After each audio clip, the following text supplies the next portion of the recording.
नमस्कार, मी नितीन मिरजकर. तर मागच्या भागात आपण बघितलं असेलच की अल्लू अर्जुन याला नेमकं अटक का झाली या प्रकरणाबद्दल आपण माहिती दिलीच. तर मराठी माध्यमांमधील जे सोशल मीडियातील युट्यूब मधले जे चॅनल्स आहेत, खास करून बोल भिडू व विषय भारी या दोन चॅनलकडून एक फेक नरेटिव्ह किंवा खोट्या बातम्या व तथ्यहीन अर्धवट बातम्यांचा प्रसार इथं चालू आहे असं दिसत आहे. या दोन्ही चॅनलनी काय सांगितलं की अल्लू अर्जुनला जी अटक झाली यामागं पवन कल्याण यांचा हात आहे. तर ह्यांची जी रिसर्च टीम असती नेमकी कोणती माहिती गोळा करते हे याबाबत म्हणजे हास्यास्पद आहे. कारण पवन कल्याण हा त्याचा जवळचा नातेवाईक आहे. म्हणजे चिरंजीवी हे अल्लू अर्जुनचे आत्यांचे मिस्टर आहेत व त्यांचा हा पवन कल्याण हे त्यांचे सख्खे भाऊ चिरंजीवींचे.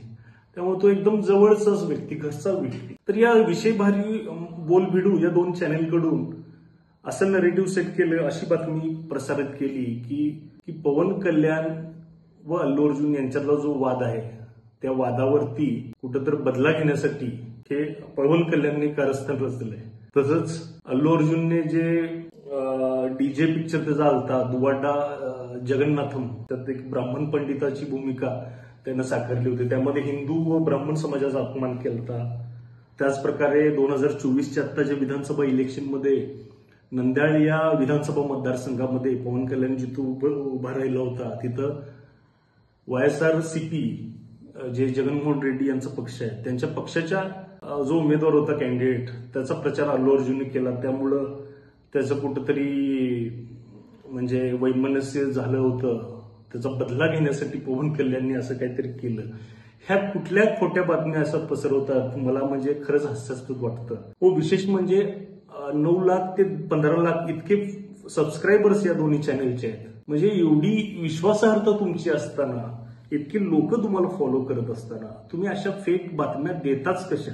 वास्तविक हे प्रकरण असं होतं की सेक्शन 105 व सेक्शन 8 अंतर्गत अल्लू अर्जुन याला अटक केली. कारण तो स्पेशल स्क्रीनिंग शो वेळी अचानक तिथं उपस्थित राहिल्यामुळे गर्दी अनकंट्रोल झाली व त्या चेंगराचेंगरीत एक रेवती नावाच्या एका महिलेचा मृत्यू झाला. व त्यामुळं पोलिसांनी त्या थिएटर मालक व विदाऊट इंटिमेशन अल्लू अर्जुन तिथं उपस्थित राहिला म्हणून त्याच्या विरुद्ध गुन्हा दाखल केला होता महिलेच्या तक्रारीवरून.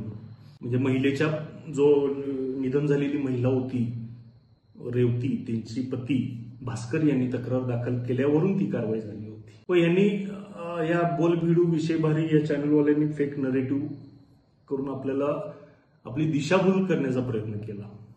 वास्तविक जो हैदराबाद मधला जो संध्या थिएटर आहे RTC क्रॉस रोड, तिथं मी स्वतः त्या संध्या थिएटरमध्ये जाऊन आलेलो आहे. 9 एप्रिल 2016 या साली पवन कल्याणचा सरदार गब्बर सिंग हा शो मी तिथं बघितलेला आहे संध्याकाळचा. तिथे काय जोश असतो, काही प्रकारची गर्दी असते हे मी स्वतः अनुभवलेलं आहे. त्यामुळे तिथली परिस्थिती मला माहिती आहे. व विदाऊट एनी नॉलेज किंवा काही रिसर्च न करता त्या दोन्ही चॅनलवाल्यांनी त्या थिएटरचं नाव सुद्धा त्यांना माहित नाहीये. ते थिएटर आहे RTC क्रॉस रोड, जे ओल्ड हैदराबादमध्ये संध्या थिएटर या नावाने प्रसिद्ध आहे. तर तिथील हा इन्सिडेंट आहे. तर अशा बातम्यांमुळे आपली विश्वासार्हता देखील कमी होते, मराठी माध्यमांचा दर्जा खालावतो. आमच्यासारखे जे फ्रीलान्सर्स पत्रकार किंवा फ्रीलान्सर जे विषय घेऊन ब्लॉग्स करणारी लोक आहेत त्यांच्याविषयी थोडंसं एक विश्वासार्हता डाऊन होण्याचं किंवा एक काय म्हणाल एक खच्चीकरण करण्याचं काम हे अशा प्रकारच्या गोष्टीमुळे होत आहे. कृपा करा आपण म्हणजे पवन कल्याणने ही जर बातमी बघितली तर तो त्या दोन्ही चॅनल विरुद्ध अब्रू नुकसानीचा कोट्यवधींच्या अब्रू नुकसानीचा दावा देखील करू शकतो. म्हणून मी या दोन्ही चॅनेलना आवाहन करतो की आपण प्रॉपर रिसर्च करून लोकांना किंवा आपल्या जे लिसनर्स असतील, आपले ऑडियन्स असतील त्यांना चांगली व नाविन्यपूर्वी माहिती देण्याचा प्रयत्न करा. उगाच TRP साठी एखाद्याचा म्हणजे विषयाचं मसाला लावून किंवा चुकीचं नरेटिव्ह सेट किंवा फेक नरेटिव्ह सेट करू नका, असंच आमचं या व्हिडिओच्या माध्यमातून आपल्याला एक म्हणणं व कळकळीची विनंती आहे. तर आमचा हे आव्हान आहेच या चॅनलना, तसेच दर्शकांना देखील आव्हान आहे की आम्ही निपक्षपणे निर्भीडपणे आमच्या भूमिका मांडण्याचा प्रयत्न करतो. जरी आमच्याकडे रिसोर्सेस कमी असले तरी आम्ही चांगली व तथ्यपूर्ण बातमी आपल्याला देण्याचा प्रयत्न करत असतो. त्यामुळे आमचं चॅनेल सबस्क्राईब करा. व्हिडिओ आवडला असेल तर लाईक करा, शेअर करा. धन्यवाद.